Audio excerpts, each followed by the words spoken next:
just before we start the show, we have a severe thunderstorm watch to talk about in portions of KELOLAND, central and west central South Dakota to be exact. And that also includes Cherry County over in Nebraska. This is until 11 p.m. Central Time, 10 p.m. Mountain Time tonight as we begin to watch some storms develop now, and more so as we head later into the evening to into the first part of your night. We'll go into more detail on that and the rest of your 7-day forecast coming up. But until then, First at 4 starts right now.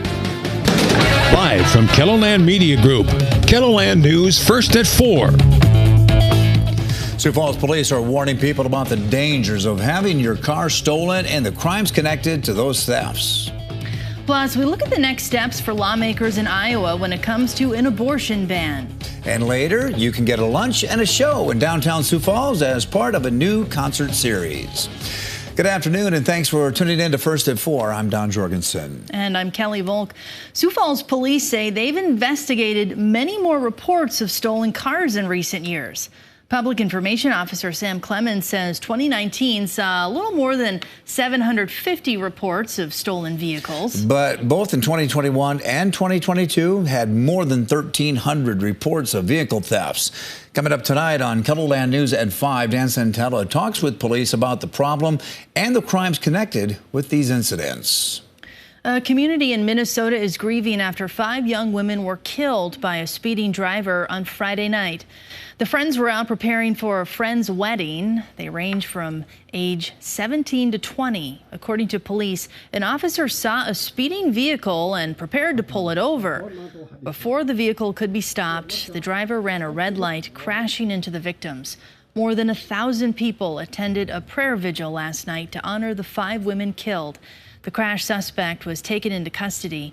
Investigators believe he was driving under the influence. Well, with the heat this week, law enforcement is reminding people not to leave kids or pets in cars, no matter how quick your stop is. Police say that you should double check the back seat of your car before you leave your vehicle.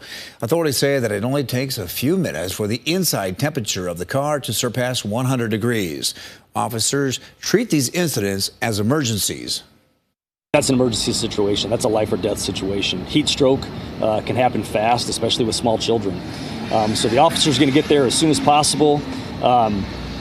Hopefully there's a door unlocked that they can get in, but if not, they're going to break the window out and they're going to do it fast. Sergeant Gill says that the heat inside of a car can still be deadly, even if a window is left open. Yeah, that's for sure. It is a warm one out there today. Yeah. Out shooting this afternoon. Hard. I was too. It was brutal. I was sweating out there, Adam. Yeah, we are going to try and get a little bit of relief from this heat sooner rather than later. But yeah, the final 2 days of spring, yesterday and today, certainly did not feel like it. It felt like we were in the middle of July instead. We are also going to keep an eye on the skies as we head through this evening. Here is live Doppler radar. What you're seeing east of Rapid City over eastern Pennington County, that's just some feedback on the radar. But what you will also see are a couple of those thunderstorms popping up right southwest of here in Jones County. You can see them starting to move from south to north with a severe thunderstorm watch coming over within the last about 5 or so minutes. We are starting to see a little bit of convection out there. And speaking of Pierre, we'll take a look at our camera. That is a view to the west. We'll be watching that carefully. 96 at the Capitol with a south wind at 23 miles per hour. So we'll see those clouds out west and to the southwest billow up more and more. It's going to be the focal point for some of that activity. Meanwhile, downtown, blue skies, a breeze out to the southeast at 16 miles per hour. We did get into the 90s again. Not as hot as yesterday, but still, we did get up to 91 right now. 94 in Mitchell, 93 Huron, 96 in Aberdeen, considering they were over the century mark yesterday. That's a small bit of improvement there. 95 in Mobridge, 86 Phillip, but 74 in Rapid City. They've been dealing with some cloud cover out there.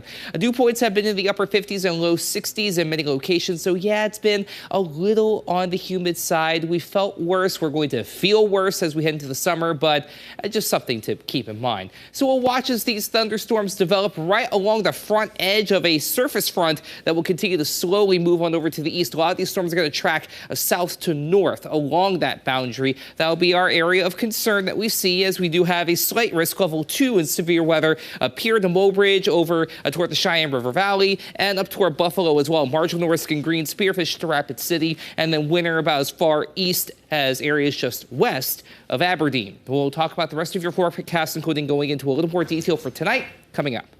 Okay, thanks a lot, Adam. Several states, including South Dakota, are hosting a donation drive to support more than 60 pregnancy centers across the U.S. The DOBBS donation drive will be held from June 20th to the 24th. Organizers say they are supporting pro-life pregnancy centers. This coincides with the one-year anniversary of the Supreme Court overturning Roe v. Wade. The facilities in South Dakota that are asking for donations include the Alpha Center in Sioux Falls, the Black Hills Pregnancy Center in Rapid City, and one in Yankton.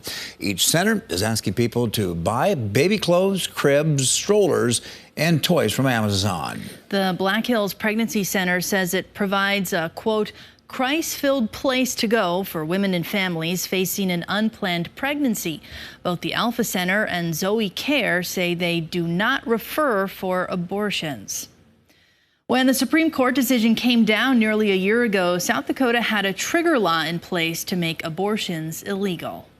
Well, Iowa lawmakers are trying to figure out what is next. After a deadlock decision on abortion, last week the Supreme Court split decision kept a block in place on Iowa's 6-week abortion ban. Republican lawmakers say right now they're exploring their options. Amanda Rookar with our CBS affiliate has the latest. I'd love to see the legislature and the governor call a special session. And I'd like to see them double down at minimum on heartbeat legislation and to channel that through to let the court know, no, we are serious about this. Conservative and evangelical leader Bob Vander Plaats wants state lawmakers to take action on abortion before regular session in January. Vander Plaats is also calling for the removal or resignation of 3 state Supreme Court justices.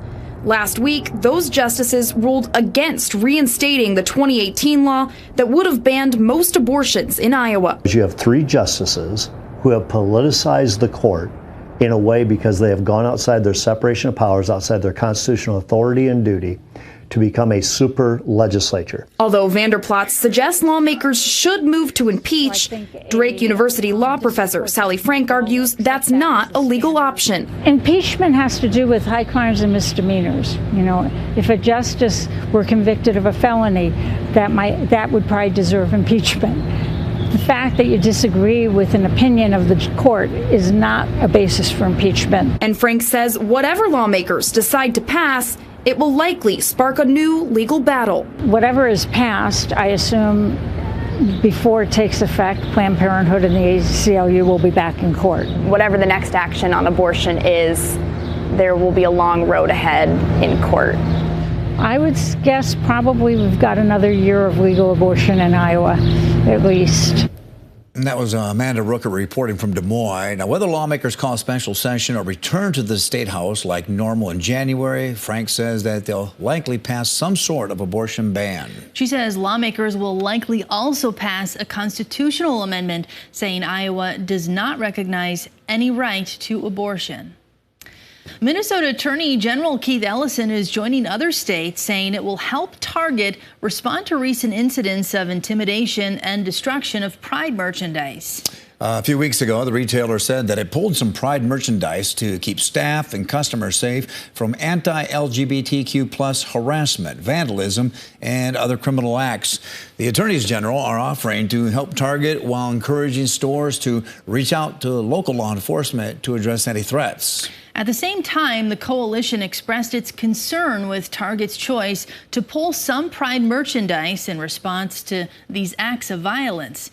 Minnesota's Attorney General says it sends a message to people who engage in hateful and disruptive conduct that large corporations will succumb to their bullying. Ellison also said Pride merchandise is important to show the LGBTQ plus community that they are supported.